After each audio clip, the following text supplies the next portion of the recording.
Hello. In this talk, we're going to look at the we're going to be looking at administrative controls for cit251. So under lesson 1, administrative controls, topic 1. These are the slides I'll be basing it off of, and the desktop presentation will be there when you click on it. All right. So here's the actual presentation. A deep look into administrative controls. Let me bring up my pointer.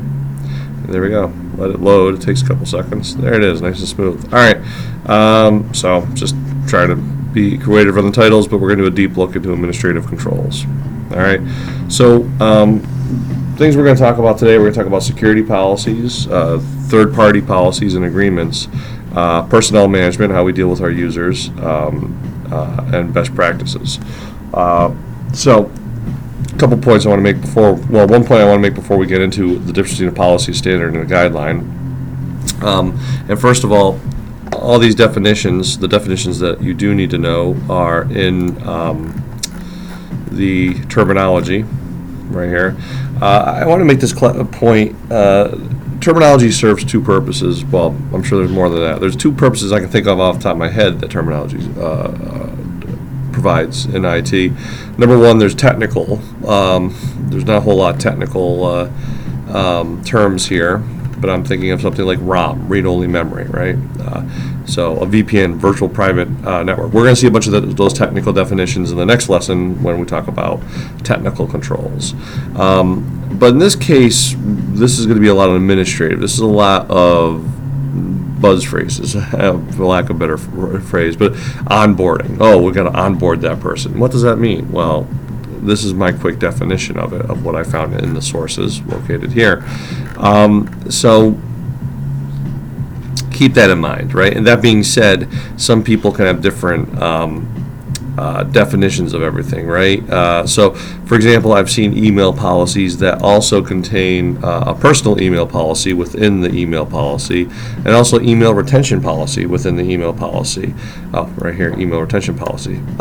So there's no one-size-fits-all here, especially when it comes to something as verbiage or as bureaucratic as administrative controls. I don't mean that as a negative term necessarily when I say it's bureaucratic. There is paperwork, there's forms, there are things to fill out, but bureaucracy is what gives us civilized government, so it's a price to be paid.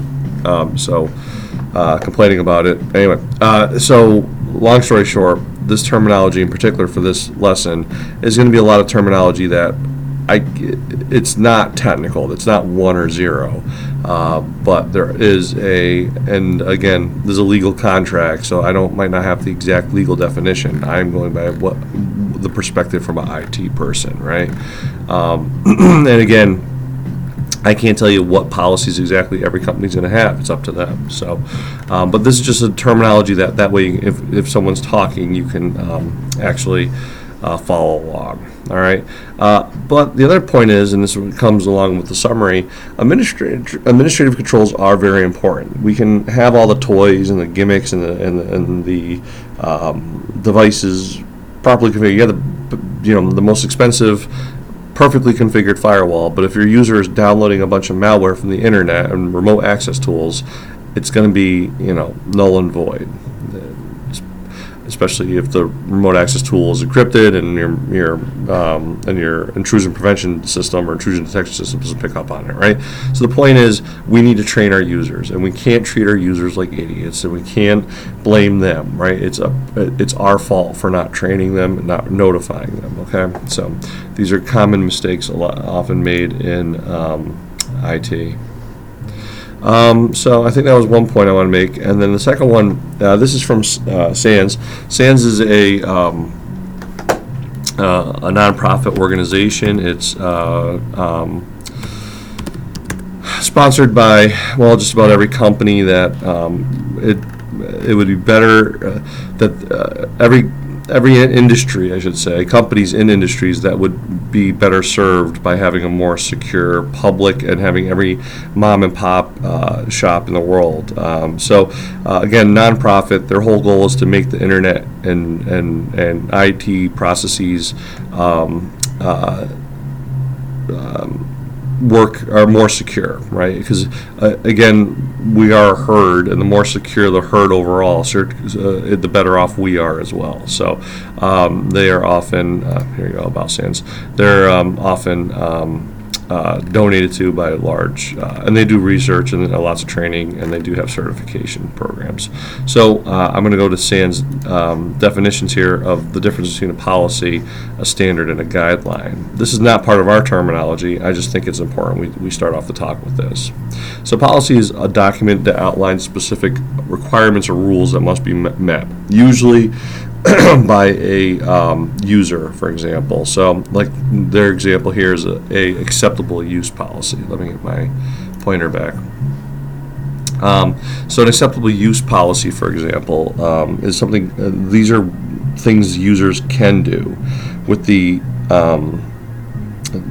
by definition, the things not listed in an acceptable use policy is unacceptable.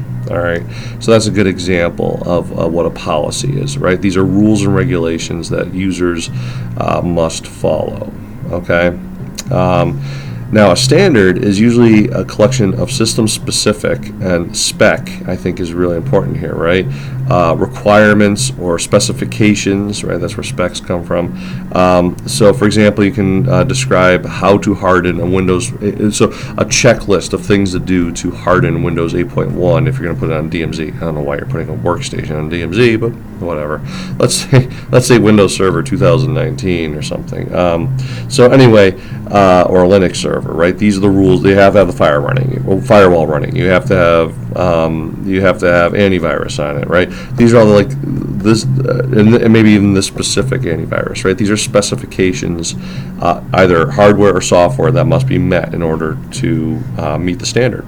Okay, and a guideline is typically a collection of system-specific or procedural suggestions for best practice. Okay, in other words, you do not have to comply with a guideline.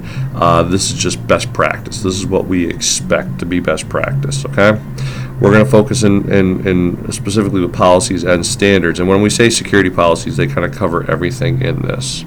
Okay, so let's get started.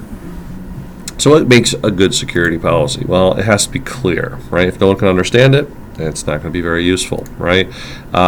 So people need to be able to understand it. I often recommend staying away from flourished language with lots of commas and run-on sentences, or perhaps just touching run-on sentences. I'm trying to think of what the which goes along with the next one, which is concise, right? Complexity can and will cause ignorance and lack of compliance, right? So if we're telling acceptable use, it is strongly recommended that you do not, download attachments, right?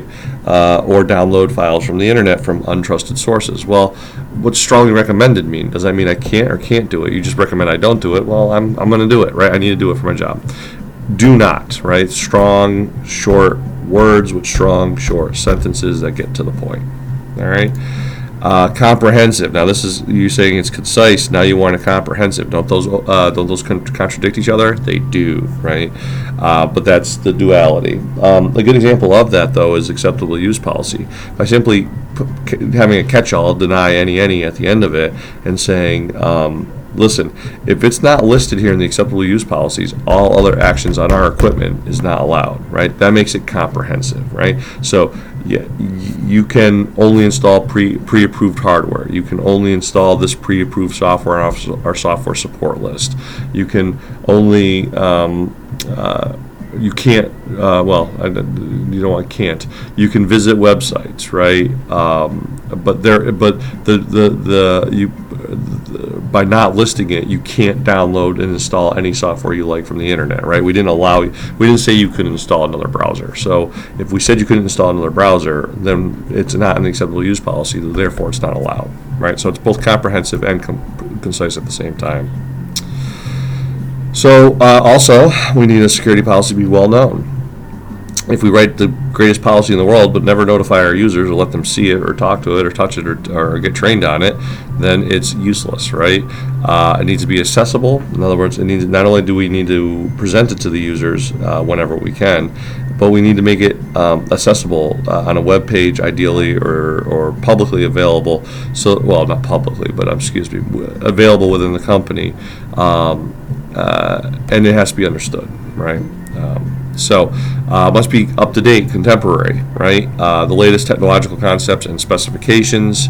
Hopefully, we're not talking about Windows 95 or Windows 98 or Windows XP in our policies, right? Or even Windows 7 now. It's just been sunsetted. It needs to be accepted. Okay, when I say accepted, the employee needs to sign off on it, right? As part of a good policy, a policy is going to have teeth, right? And if it doesn't have teeth, then you might as well not even have a policy, right?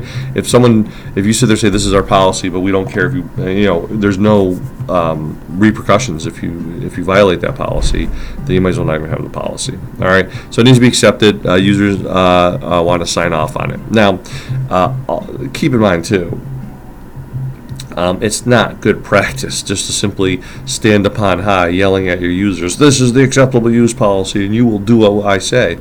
We want buy-in too. We want them to comply, right?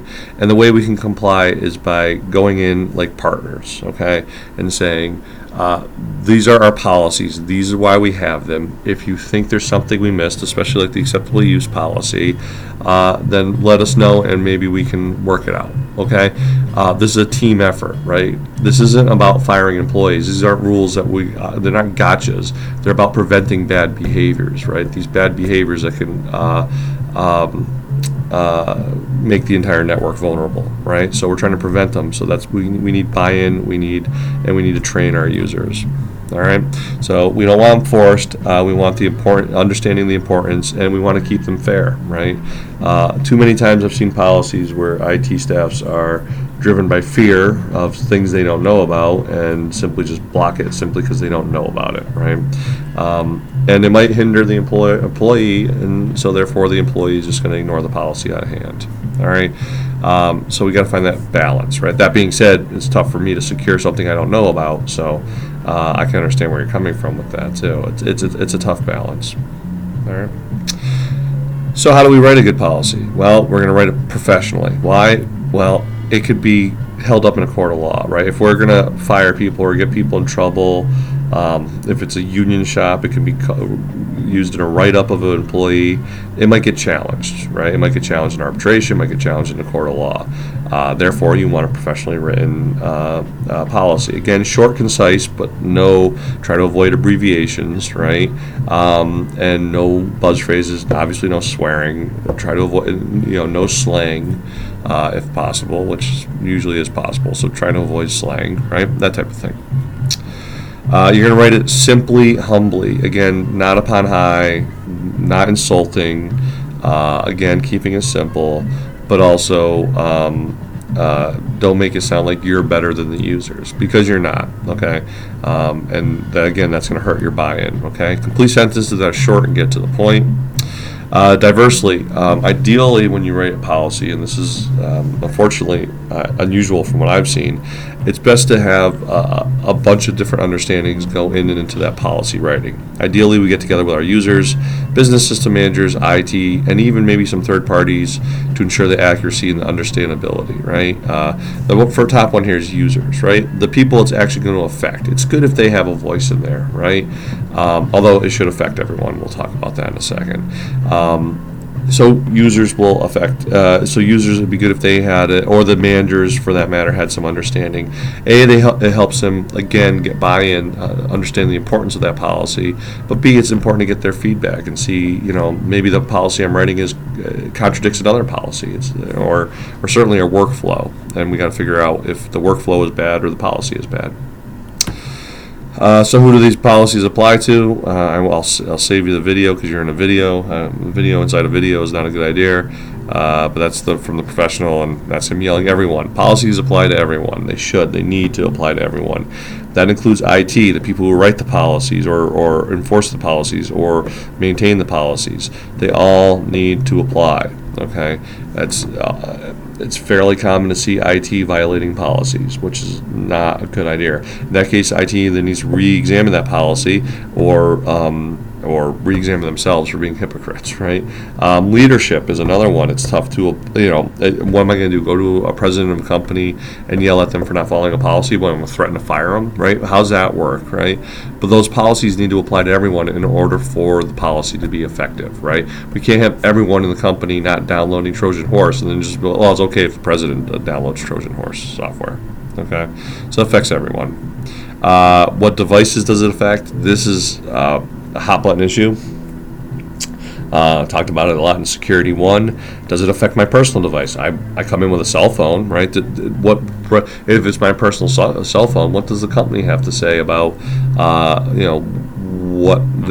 that cell phone interacts? Well, obviously the company can tell you not to connect to their Wi-Fi network with the cell phone.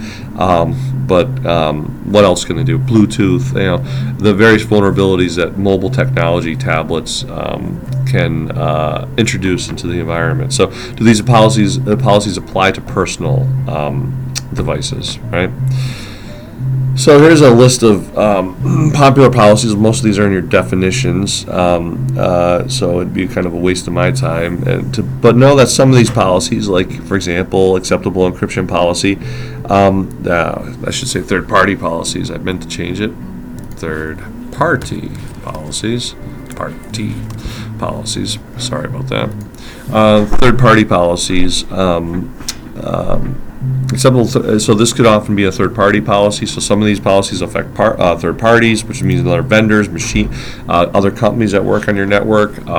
Another popular policy, which we'll talk about, is an interconnectivity policy. In other words, you're connecting up to our databases, to our systems. These are the standards you must meet, right? These are the policies you must follow. But some affect IT. For example, email retention policy. That is obviously up to IT, how long they're retaining emails, right? Also keep in mind that sometimes companies, you're like, wow, these are a lot of different kinds of policies, right? Should we combine, could we combine server security policy and inside /DMZ security policy? You certainly can. There's an advantage to that. It's a central repository. But something like the acceptable use policy is going to be long on its own, and we want our users to read it. It's much better to hand a user a quick little 5-page acceptable use policy as compared to a whole book and say, "Oh, read through this whole thing and memorize it." Right? It's a little difficult. So where, when, and how do we apply our policies to the user, configs, and devices? Well, third-party partners are always a challenge. What we try to do is partner onboarding. What that happens is when we hire a vendor to work on our network or to work on a server or with our data, we try to have an onboarding procedure. In other words, when someone's onboarding, it means it's when they're first starting to work. So we have employee onboarding as well, which we'll talk about. But we also have third-party or partner onboarding.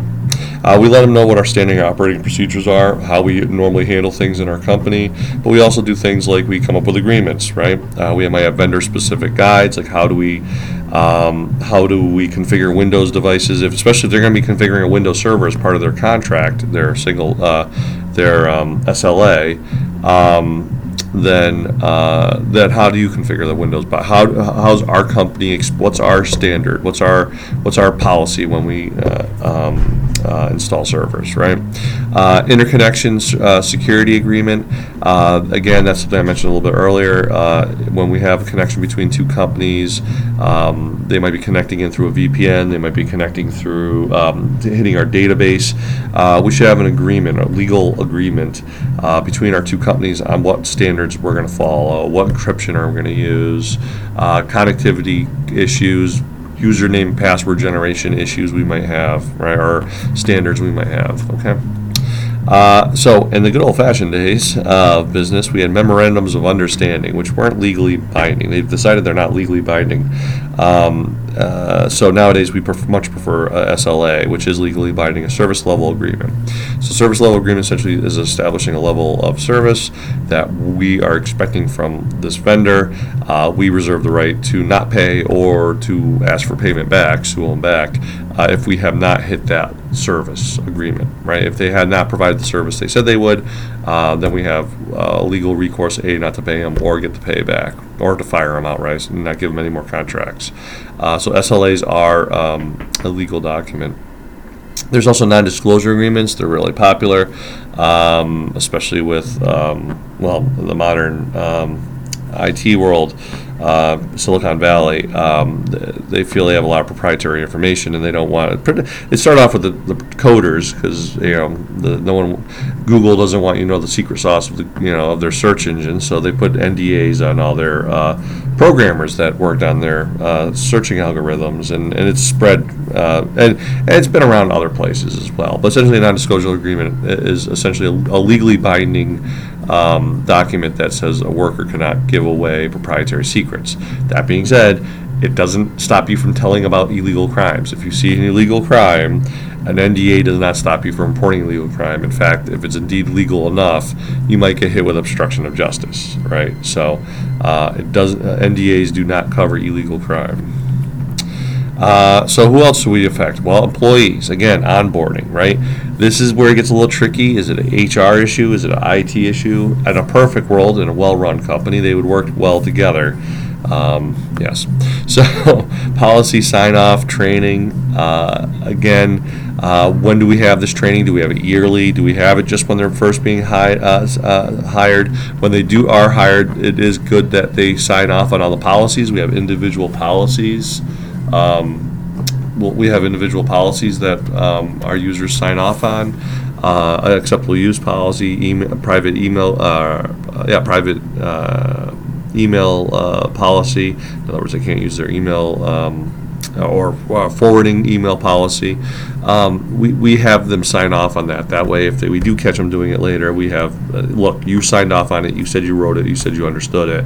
But ideally, we'd have training more often. So again, we have our acceptable use policy, which is very important. SOP, standard operating procedures. Again, those are more like guidelines. SOPs is more like a guideline. This is how we do things here. It's not required by law.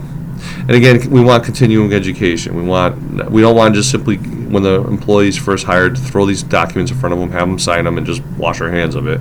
We want to have yearly, if not biannually, maybe even quarterly meeting or training sessions of our users.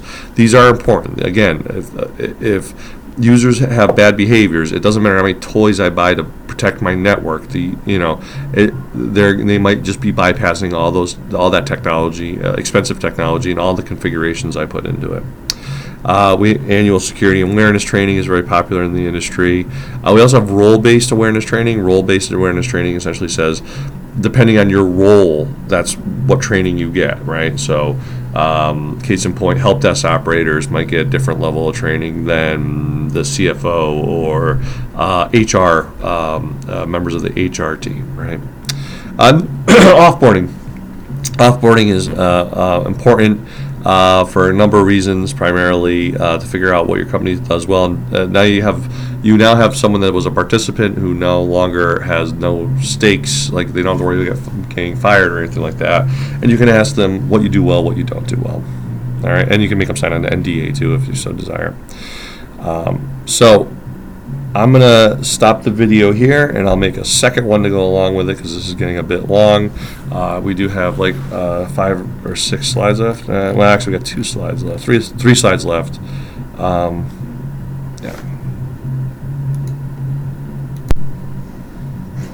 Okay, so let's talk about planning and exercises. We have business continuity planning, which we talked about last semester. How will we continue to maintain our business operations? IT, again, how is IT part of this? Is IT not part of this? It depends on the company. Disaster recovery plan, this is something IT will definitely be involved with. It's details and process for restoring IT resources, incident response plan, instructions to react to a security incident. What are we going to do? Who are we going to notify? Do we have a team to set in place, or how are we going to investigate this? And we have tabletop exercises that exercises that simulate that emergency taking place. Also, some other best practices of secure enterprises. We have self-examination. Do we do it ourselves, or do we hire someone? That's what I mean by us or them, right? Do we have a third party come in and audit us? We do an annual risk assessment. They look at our assets. They look at the threats to those assets. They determine our risk. They look at our vulnerabilities. Ideally, there's vulnerability scanning versus vulnerability or penetration testing. Vulnerability scanning, you're just looking for the vulnerabilities. Penetration testing, you actually penetrate into the system to see what secondary vulnerabilities you can find. And of course, we have change management, which might have a change advisory board, CAB. Change management is a big part of security. Again, every time we change things, change configurations, we could be opening ourselves up to more vulnerabilities. This change advisory board, and larger organizations, might not be a bad idea. It might just be an extra layer of work. It depends on how good your IT staff is at doing change management on their own. So in summary, security policies are written documents that states how an organization plans to protect the company's information technology assets. They can be overall intention and direction. A security policy is a vehicle for communicating an organization's information security culture and acceptable information security behavior. They should detail specific risks and how to address them, and so provides controls that executives can use to direct employee behavior, right? Beat them over the head with them if you need to. They can help to create a secure, aware organizational culture. They can help to ensure that employee behavior is directed and monitored in compliance with security requirements. They need to be written, clear, comprehensive, contemporary, and the users need to be conscious of them and compliant with them. Okay. So we do have a practice that goes along with this. You'll be looking at and comparing acceptable use policies. That's the practice, and there is an assessment that goes along with them. All right, I'll talk to you later.